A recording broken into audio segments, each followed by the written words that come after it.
नमस्कार, बहुत बहुत स्वागत है आपका। एशियन न्यूज आप देख रहे हैं। मैं हूं आपके साथ राजश्री थवाईत और हमारे खास कार्यक्रम खास मुलाकात में आज हमारे साथ खास मेहमान मौजूद हैं। जी हां, बीजेपी के वरिष्ठ नेता, कई बार के मंत्री रहे और वरिष्ठ विधायक राजेश मूणत जी हमारे साथ मौजूद हैं। उनसे बातचीत करेंगे, उनके राजनीतिक करियर के बारे में जानेंगे। इसके अलावा रायपुर को लेकर उनका क्या विजन है, राजनीति में किस तरह से वो और आगे बढ़ना चाहते हैं, ये भी उनसे जानेंगे। चलिए अब सीधे बातचीत कर लेते हैं राजेश मूणत जी से। बहुत बहुत स्वागत है सर आपका और बहुत बहुत धन्यवाद समय देने के लिए। सबसे पहले तो आपका मुनीर जी, सबसे पहले तो मैं आपके राजनीतिक सफर को लेकर ही आपसे सवाल करना चाहूंगी। जमीन से आप काफी जुड़े रहे हैं और अब तक के सफर को किस तरह से देखते हैं आप? अच्छा है राजनीतिक सफर, जनता से जुड़ कर के काम करना। मैं सामान्य रूप से राजनीतिक जीवन के अंदर संगठन पर आधारित राजनीति करता रहा हूँ, संगठन में काम किया हूँ। युवाओं के बीच में काम करते करते लोकतंत्र की सीढ़ी के अंदर भी मैंने विधानसभा का पहला चुनाव लड़ा और उस दिन से मेरी यात्रा प्रारंभ हुई है। 15 साल डॉक्टर रमन सिंह जी के नेतृत्व में इस प्रदेश सरकार में काम करने का अवसर मिला है। संगठन के अंदर वापस पुनः काम करते करते चौथी बार का विधायक फिर बना हूँ। मैं 5 चुनाव लड़े हैं, 4 चुनाव जीता हूँ, 1 चुनाव मैंने लूज किया है। मेरी कोशिश है कि जन अपेक्षाओं की पूर्ति करना और एक शहर के अंदर आसान, सुलभ और सरल व्यक्तित्व के रूप में जनप्रतिनिधि के अंदर जो चीज़ें होना चाहिए उसकी कोशिश मैंने की है। राजनीति में आश्वासन चलते और मैं आश्वासन पे कम काम करता हूँ। मैं रिजल्ट ओरिएंटेड काम करने का आदत है मेरी, इसलिए जो काम होगा वो प्राथमिकता पे होगा, 101% होगा, कहीं भटकना ना पड़ेगा। ये मैंने अपनी शुरू दिन से लेकर के आज तक की राजनीति में बहुत स्पष्टता के साथ में काम किया हूँ। इसलिए मेरे को सामान्य रूप से कई लोग सोचते हैं कि मैं एकदम स्ट्रेट फॉरवर्ड राजनीति कर देता हूँ, लेकिन मैं घुमाने का काम नहीं करता। अगर मैंने किसी कार्यकर्ता को या किसी व्यक्ति को मना किया तो काम वाकई में नहीं हो सकता है तो मैं मना करता हूँ। वो आदमी मेरे पास आता रहे लगातार, मैं उसको बोलूँगा हो जाएगा हो जाएगा, आखिर वो परेशान हो करके क्यों नहीं कर रहे आप, कहीं कुछ है तो नहीं, तो मेरे इधर उधर के लोगों से फिर घूमेगा, कुछ करवा दो, कहीं से करवा दो। ये राजनीति में सूचिता, अपनी सोच क्लियर होना चाहिए। कितना भी बड़ा काम हो, कितना भी छोटा काम हो, जनता की अपेक्षाओं को पूर्ण करना और हो सके तो सामान्य व्यक्ति भी उसके लिए प्राथमिकता पे काम कर देना। जो वाकई में नहीं हो सकता है उसको बता दो, भाई ये काम मेरे से नहीं हो पाएगा, ये नियम में नहीं है, मैं कराने की स्थिति में नहीं हूँ, तो आपकी गुडविल बरकरार रहेगी। लेकिन वो काम कोई इधर उधर से आकर के पैसा दे के करा जाता है लोगों से, तो उसकी विश्वसनीयता खत्म हो जाती है। जैसा कि आपने कहा कि रिजल्ट ओरिएंटेड आप काम करने में बिलीव करते हैं। जब आप विधायक बने तो शहर में बुलडोजर की एंट्री हो गई, साथ के साथ काफ़ी कुछ बदलाव आपने देखे। आप ही कहते हैं कि शहरी जो बसावट है वो विकसित प्लानिंग के तहत होनी चाहिए। विधानसभा की कार्रवाई में आपने अपने ही मंत्री को घेर दिया स्मार्ट सिटी के सवाल पर। तो किस तरह से आप देख रहे हैं इसे, आगे किस तरह का विजन रहेगा? देखिए, मेरा मत स्पष्ट है, सरकार की योजनाओं का लाभ जन जन तक पहुंचना चाहिए, क्योंकि सरकार ने योजना इसीलिए बनाई है कि जो उस योजना का लाभ लेकर अपना स्तर सुधार ले। यह शहर मेरा आपका अपना है। इस शहर को विकसित प्लानिंग के साथ योजनाबद्ध तरीके से आम जन तक पहुंचाना, ये हमारा कर्तव्य है जनप्रतिनिधि का। अगर प्रधानमंत्री आवास योजना में उसका हक बनता है तो उसको 100% उसको हक मिलना चाहिए, उसको भटकना नहीं चाहिए। अगर आपके पास जितना है उनको मिलना चाहिए। अगर रोड है, नाली है, पीने की पानी की व्यवस्था है, ये उसका हक है क्योंकि वो टैक्स देता है, तो उसको सुनिश्चित करना चाहिए। कहीं कमी बेसी तो उसको ठीक करना चाहिए। लेकिन जो चीज़ हम कर नहीं सकते, जिन चीज़ों पर हम ध्यान नहीं देते हैं, तो और फिर उस शहर को विकसित करने की बातचीत करोगे तो आपको डबल मेहनत लगेगी। और इसलिए यह कर्तव्य बनता है कि योजनाबद्ध तरीके से काम करना, ये हमारी प्राथमिकता में है। मैंने शहर में कई बड़े बड़े काम भी किए हैं, कई जगह मैंने ऐसे भी अतिक्रमण हटाए हैं। आज अगर कैनाल रोड की बातचीत करो तो बस्तियाँ बसती थी, और नेता लोगों ने बसाई थी वो बस्तियाँ, कोई ऐसा नहीं है। कई नाम ऐसे जिनके नामों पर बस्तियाँ बसी थी, लेकिन आज वो धीरे धीरे हमने उसको हटाया नहीं, हटाया कर उनको पुनर्वास भी किया मैंने, और पुनर्वास करके उनको रहने के लिए पक्का मकान भी दिलवाया। और वहाँ जाकर के जब आज इस रायपुर शहर के ऊपर कैनाल रोड बनती तो रायपुर के ट्रैफिक का दबाव खत्म हुआ, सुव्यवस्थित उसका जीवन चलाने के लिए उसको मकान मिल गए, शहर के अंदर एक व्यवस्थित तरीके से यातायात ठीक हुआ।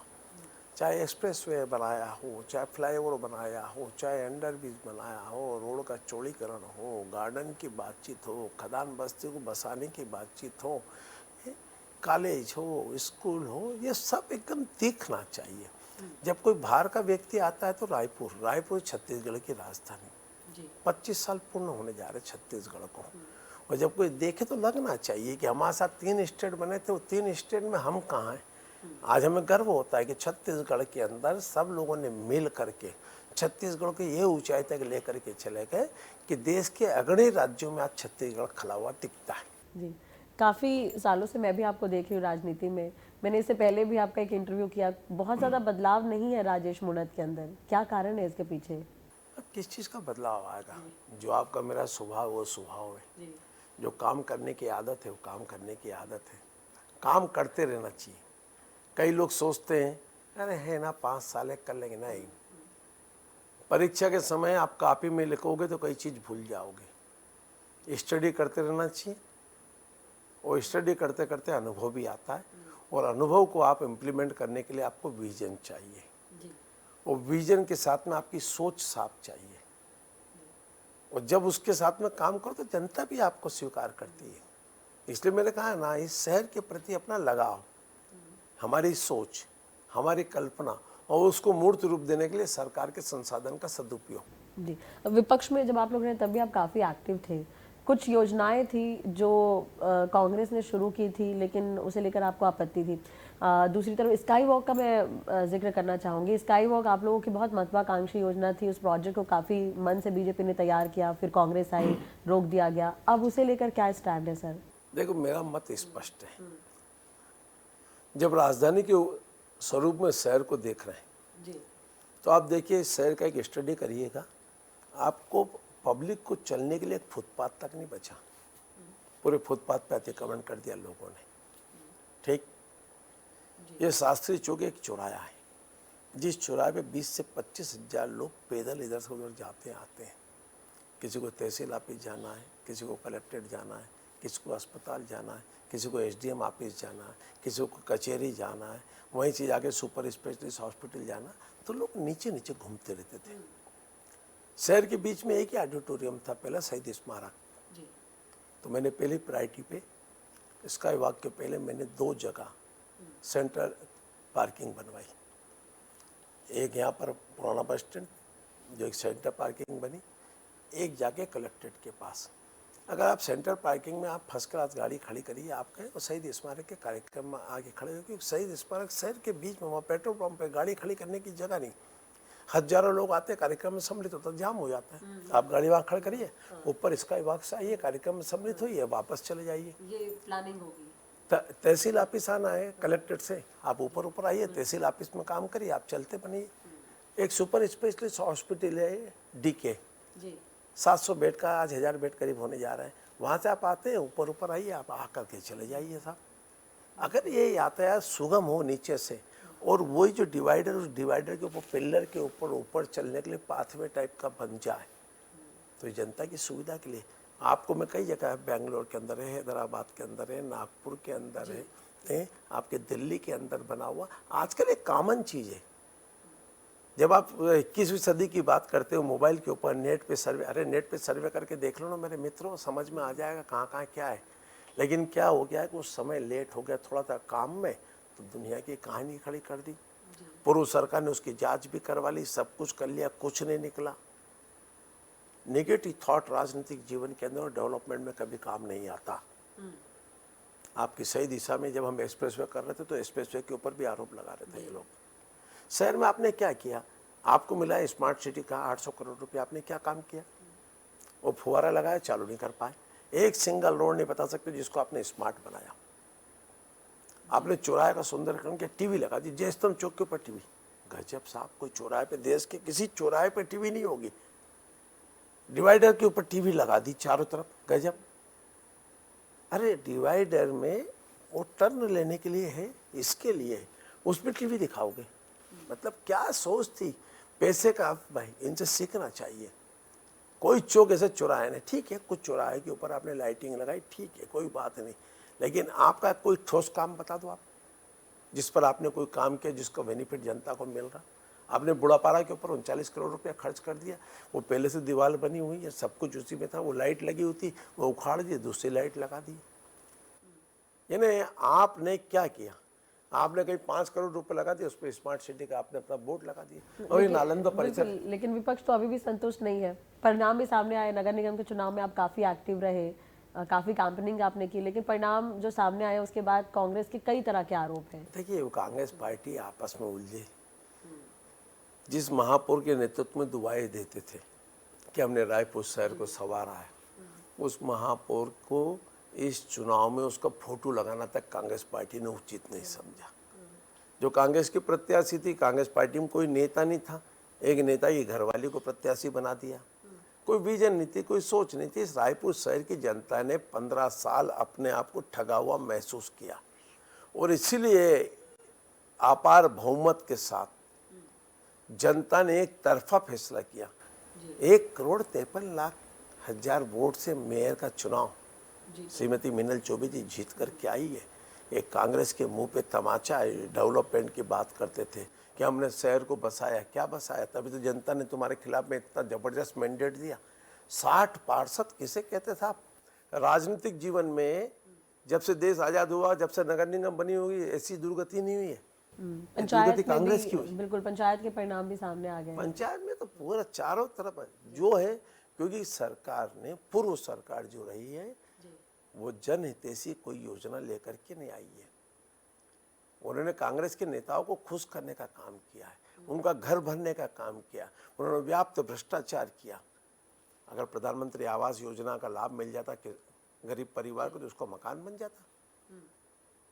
नल जल योजना का पैसा अगर ईमानदारी से इम्प्लीमेंट कर लेते तो घर घर नल पहुंच जाता, लोगों को पानी मिल जाता। 50% होता भले ही पानी, लेकिन आपने टंकी बना दी तो पाइपलाइन नहीं डली, पाइपलाइन डल गई तो टंकी नहीं बनी। यानी पैसे का अपव्यय सीखना है और बंदर बाट सीखना है तो कांग्रेस पार्टियों से सीखना चाहिए। बिल्कुल, लेकिन देखिए जनता ने काफ़ी उम्मीदों से चुना है। सरकार बीजेपी की है, अब निगम चुनाव की अगर हम बात करें तो बीजेपी, पंचायत चुनाव में बीजेपी, तो क्या जनता की उम्मीदों पर खरा उतरेगी सरकार? 100% कमिटमेंट। जिन अपेक्षाओं और उपेक्षाओं को किनारे करते हुए, क्योंकि उपेक्षा इतनी हुई तब जनता ने अपेक्षा पाली है। और विष्णुदेव साय सरकार के अंदर मैं इतना अवश्य कहना सकता हूँ कि हमने जिन जिन वादों को कमिटमेंट के रूप में आए करके 101% पूर्ण करेंगे। एक योजनाबद्ध तरीके से एक कार्य योजना बना करके आम जनता को उसका लाभ मिले, संपूर्ण सुविधा आम जन तक पहुँचे, ये हमारा लक्ष्य है। और वो कमिटमेंट में कहीं भाजपा पीछे नहीं हटेगी। अब हम चारों जगह, केंद्र में भी हैं, राज्य में भी हैं, निगम में भी हैं, पंचायत में भी हैं। जब गाड़ी के चारों चक्के अच्छे हो एक जैसे, तो गाड़ी चलाने का मजा आता। जी, चलिए, आप हर बार कहते हैं असामाजिक तत्वों को लेकर आप हर बार मुद्दा उठाते हैं। कई स्पॉट आपने बताए थे कि वहाँ पर असामाजिक तत्वों का जमावड़ा लग सकता है, तो उस जगह को नहीं बनाना चाहिए। जैसे एग्जाम्पल मैं एक चौपाटी का जिक्र करना चाहूँगी जो रविशंकर यूनिवर्सिटी के पास बन रहा था, तो अब उसे लेकर आगे आपकी क्या रणनीति रहेगी, आप क्या चाहते हैं? देखिए मेरा मत स्पष्ट है। एजुकेशन हब एक बहुत बड़ा हब है ये। यहाँ यूनिवर्सिटी है, NIT है, साइंस कॉलेज है, संस्कृत कॉलेज है।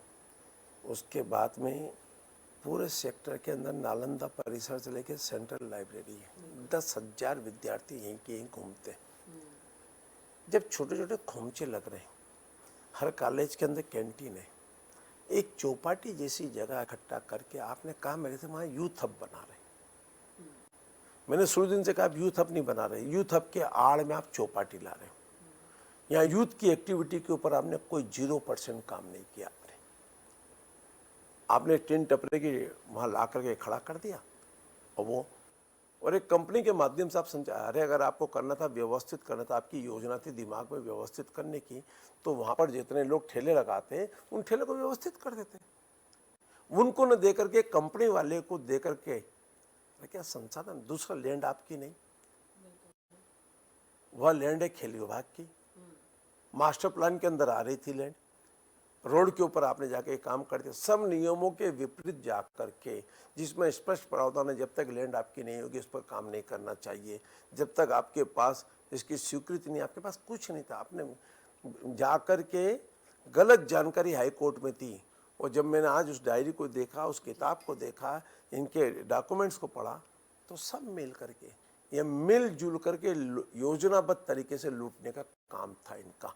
यूथ हब नहीं था, ये कुछ लोगों के व्यापार व्यवसाय करने के लिए चौपाटी बसाई। तो अब सरकार उस पर विचार कर रही है, हटाना हटेगा, वो फाइनल हो चुका, हटना तय। मैं किसी भी जगह जहाँ यूथ एक्टिविटीज है, जहाँ हमारी बहनें आती जाती, भाई लोग आते जाते हैं, वहाँ ठिये नहीं बनना चाहिए, शासन को स्पष्ट कहना मेरा। जहाँ ठिये होंगे, न्यूसेंस होंगे, लोग खड़े होंगे, कमेंट्स करेंगे, न्यूसेंस वैल्यू बढ़ेगी, वहाँ पर अनेक अनेक तरीके के ऐसे व्यापार भी फलेंगे फूलेंगे जो समाज के लिए हितकारी नहीं होंगे, इसलिए उस पर जरूर विचार करते रहना चाहिए। बिल्कुल। एक चीज़ और है, आपने स्कूल और कॉलेज का जिक्र किया है, तो आप जब से विधायक बने हैं, पहले भी आप काम करते रहे, लेकिन अभी काफ़ी आपका फोकस उस पर है कि स्कूल और कॉलेज थोड़े अपग्रेड होने चाहिए। गुवाहाटी का भी एग्जाम्पल मैं देना चाहूँगी, सरकारी स्कूल की आधारशिला आपने रखी, तो आगे क्या ये निरंतर जारी रहेगा? आपकी क्या मंशा है, किस तरह से स्कूल कॉलेज अब होने चाहिए अपग्रेडेशन के माध्यम से? मेरा 101% कोशिश है इंफ्रास्ट्रक्चर अच्छा करना, शुद्ध पेयजल हो जाए, शौचालय अच्छा हो जाए, और स्कूल की गुणवत्ता सुधरे। उसके लिए उनको और क्या चाहिए, उसके लिए प्रयत्न करना, क्योंकि सरकारी स्कूल के बच्चों टैलेंटेड बच्चे, प्राइवेट बच्चे में तो आप अगर एडमिशन दे रहे हो, वो पूछते हो आप कि कितना % मार्क्स है आपका। जब 80% 85% मार्क्स वाले को आप एडमिशन दे रहे हो मेरे भाई, तो तुम क्या गुणवत्ता ले आए हो यार। अरे जो बच्चा कमज़ोर है उसको ट्रेनिंग दे करके उस बच्चे को होशियार बनाओगे तो आपके खाते में कुछ आएगा। इसलिए सरकारी तंत्र को मजबूत करना, और मैं आज गर्व के साथ में कह सकता हूँ कि मेरे यहाँ के सरकारी तंत्र के स्कूल जितने भी हैं, उनके जितने टीचर हैं, उनके जितने प्रबंधक हैं, सब लोग सहयोगात्मक रवैये के साथ में काम कर रहे हैं। हम बच्चों को, जो कमज़ोर बच्चे हैं, उनके क्लासेस लगा करके, एक्स्ट्रा क्लासेस लेकर के हम उनको ट्रेन करें, उनको कुशल बनाएं, ताकि वो परीक्षा के अंदर अच्छे रिजल्ट के साथ में आए। और मैं इस बात को गर्व के साथ में कह सकता हूँ कि इस साल के रिजल्ट में मेरे पश्चिम विधानसभा में 2-3 बच्चे मेरिट पे जरूर आएंगे। बिल्कुल। आप विधायक निधि से भी कई काम करवाते रहते हैं, लेकिन केंद्र की अगर हम बात करें, राज्य सरकार की बात करें, तो आपको क्या सहयोग मिल रहा है अगर आप कोई विकास को लेकर बात लेकर जाते हैं? मैं तो साल भर में जितना काम किया, हर वार्ड के अंदर मैंने बोर्ड टांग दिया, हर वार्ड के अंदर पर्चा बांटा हूँ कि मैंने एक साल में इतना काम किया। मेरा काम ही सबसे बड़ा उद्देश्य है, जन सुविधा जनता के लिए है, उन तक पहुँचाना मेरा कर्तव्य है, और इसलिए इसमें मैं कोई कंप्रोमाइज़ नहीं करता। मेरे क्षेत्र का डेवलपमेंट भी हो रहा है। राजधानी के रूप में इस शहर को विकसित करना, योजनाबद्ध तरीके से आम जनता को संपूर्ण सुविधा पहुंचाना, यह रायपुर शहर राजधानी छत्तीसगढ़ की है, इसको एक विजन के साथ में खड़ा करना, उसके लिए भी हम जितना हो सकता करने की कोशिश करें। जी, 1-2 सवाल बस मेरे और रहेंगे। मध्य प्रदेश से आप बिलोंग करते हैं, मंदसौर से, तो मध्य प्रदेश में भी एक बड़ा समिट हुआ है, क्या छत्तीसगढ़ में इस तरह की संभावना है? क्योंकि वहाँ पर रोजगार के कई अवसर खुल गए, हालांकि उसमें सेंट्रल का भी इंटरफेयर रहा होगा या होगा, क्योंकि प्रधानमंत्री पहुंचे थे, अमित शाह पहुंचे थे। छत्तीसगढ़ में क्या इस तरह की संभावनाएं हो सकती हैं सर आगे? देखिए, इन्वेस्टर मीट करना सामान्यतः अपने स्टेट के बारे में पूरे देश के अंदर हमारे पास क्या क्या चीज़ अवेलेबल है उसके लिए आमंत्रण देना आते, अपन ने भी किया है। 2013 के अंदर मैंने जब इंडस्ट्रीज मिनिस्टर था तो मैंने समिट ने रायपुर के अंदर की थी, बड़े बड़े उद्योगपति आए थे, उस समय भी हुआ, अभी भी चल रहा है। माननीय मुख्यमंत्री जी अभी कुछ दिनों के बाद में शायद बेंगलोर में उनका वो है समिट, वहाँ के उद्योगपति, उन्होंने एक बड़ी समिट ना करके अलग अलग सेक्टर के लोगों के साथ में बैठ करके हम बुला रहे हैं।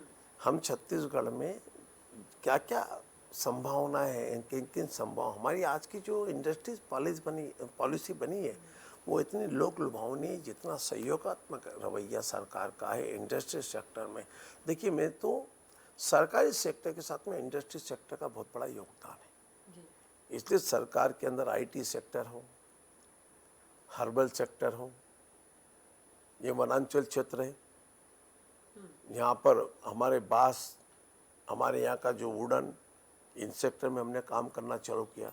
धान पर काम कर रहे हैं हम लोग यहाँ पर, और स्टील, सीमेंट, पावर, ये 3 सेक्टर छत्तीसगढ़ पहले ही अग्रणी हो चुका। आज 20% से ज़्यादा सीमेंट का उत्पादन छत्तीसगढ़ करता है। स्टील के अंदर देश के अंदर लगभग 27% की पूर्ति छत्तीसगढ़ कर रहा है। तो हमने अपना ग्रोथ बढ़ाया है, और इन सब सेक्टरों को चिन्हित करके वैल्यू एडिशन को छोड़ करके अन्य चीज़ों पे भी, जैसे हर्बल सेक्टर के अंदर है, आज मैं गर्व के साथ में कह सकता हूँ कि हमारी जो धमतरी की मंडी है वन उपज की, वो एशिया की बहुत बड़ी मंडी है। वन उपज सेक्टर में भी हमने काम करना चालू किया, इसलिए हर्बल सेक्टर है, वन उपज सेक्टर है, धान पर आधारित है, भूसे पर आधारित है।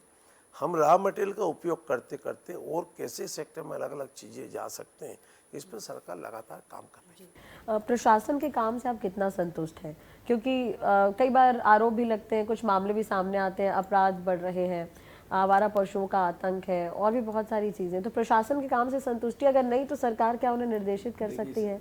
बहुत कुछ अच्छे हैं प्रशासनिक अफसर काम कर रहे हैं इसमें, किंतु परंतु हाँ, दिशा निर्देश जैसा होता है वैसा काम करते हैं। जैसी सरकार की सोच वैसे प्रशासनिक अधिकारी भी काम करने लगते हैं। सरकार का विजन स्पष्ट है, जीरो टॉलरेंस, भ्रष्टाचार सहन नहीं होगा, शहर विकसित करना, प्लानिंग के साथ बसाना, आम जनता को वो संपूर्ण सुविधा सरकार के माध्यम वाली पहुंच जाए, उसको इम्प्लीमेंट कराना, उसको क्रियान्वयन कराना प्रशासनिक अधिकारियों का कर्तव्य बनता है। इसलिए मैं इतना ही कहूँगा कि विष्णुदेव साय की सरकार की स्पष्ट सोच, स्पष्ट नीति और स्पष्ट विचार हैं। आम जन को संपूर्ण सुविधा मिलना चाहिए जो सरकार ने उनके लिए लागू की है, इसलिए इसकी मॉनिटरिंग करना मिल करके करते हैं। और आज तभी जब अच्छा काम है कि 1 साल में जब सरकार के अनुकूल रिजल्ट, एक तरफा रिजल्ट इसीलिए आया कि 1 साल में सरकार ने आम जन के हित में जो काम किए हैं उसका रिजल्ट जनता ने लोकतंत्र की परंपराओं के अनुरूप, चाहे लोकसभा चुनाव हो, चाहे नगर पालिका चुनाव हो, चाहे पंचायत चुनाव हो, भारतीय जनता पार्टी के प्रति जिस प्रकार का स्नेह दिखाया है, अकाल्पनिक, इस बात का प्रतीक बनता है कि सरकार की सुविधा जन जन तक पहुंच रही है। जी, एक आखिरी मेरा सवाल ये रहेगा कि उतार चढ़ाव आपने काफ़ी देखे राजनीति में, तो अभी आप कहाँ पर इसे देखते हैं? अगर कुछ आप शेयर करना चाहें। दूसरी तरफ, क्या परिवार की तरफ से राजनीति आगे बढ़ेगी? मुनत परिवार से कोई कदम रखेगा राजनीति में? मैं अकेला राजनीति करता हूँ, चुनाव में मेरे परिवार के जरूर वोट मांगने गए होंगे, उनका इन सबसे कोई लेना देना नहीं। राजनीति बहुत अच्छी चल रही है, छत्तीसगढ़ की दिशा सही दिशा में जा रही है। नेगेटिव थॉट जीवन में नहीं आना चाहिए, पॉजिटिव से काम करिए। बदले की भावना से अगर जिस व्यक्ति ने काम किया वो जीवन उसी में बिता देगा, बदला बदला बदला। और इसीलिए मैं जीवन का एक लक्ष्य है, पॉजिटिव थॉट, जो काम मिल रहा है उस काम को ईमानदारी से क्रियान्वयन करते हुए आगे बढ़ो, लक्ष्य अपने आप आपको मिलेगा। कभी सोचते हैं कि मेरे अनुकूल नहीं है, ये आप सोचते हो, आम जनता भी कुछ सोचने के लिए छोड़ दो ना। मेरी अपेक्षाओं की पूर्ति नहीं हुई तो अपेक्षा और उपेक्षा दोनों दुख के कारण है, इसलिए इससे उठ करके काम करो, जनता आपके साथ है। चलिए, बहुत बहुत शुक्रिया मुनत जी धन्यवाद समय देने के लिए और बातचीत करने के लिए।